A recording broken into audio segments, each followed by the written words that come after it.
बसवा की खूटिया में दुई रे करैली हो। एक बांसुरिया एक बांस माई के कोखिया में दुई रे बालकवा हो। एक बहिन एक भाई मैया कहती बेटी नेरे बिया बई हो। बाबा कहते 10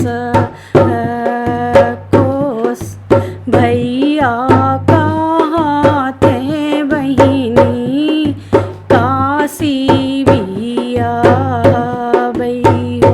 भौजी कहती देश ओर बाबा दिहे हैं नौ मान सोनामा हो।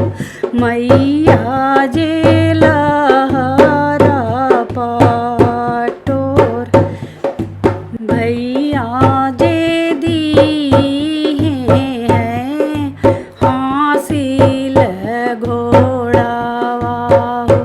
भौजी माहुरवा के गांठ बाबा के सोनावा मैं 9 दिन खाबई हो।